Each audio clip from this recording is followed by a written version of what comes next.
Windows Universe, Michael with the Windows Club. In this video, we will look at different ways to open an elevated PowerShell prompt in Windows 10.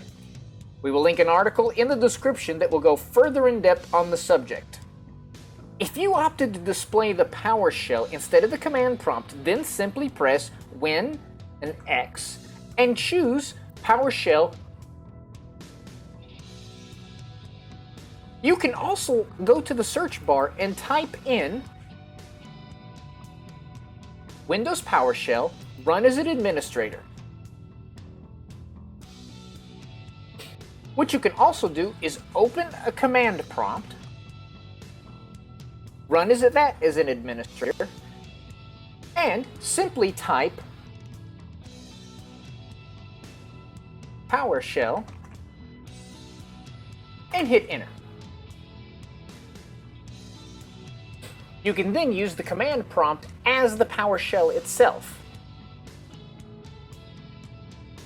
Let us know your favorite way to open the PowerShell in the comments below. For more articles on maximizing your Windows experience, go to thewindowsclub.com.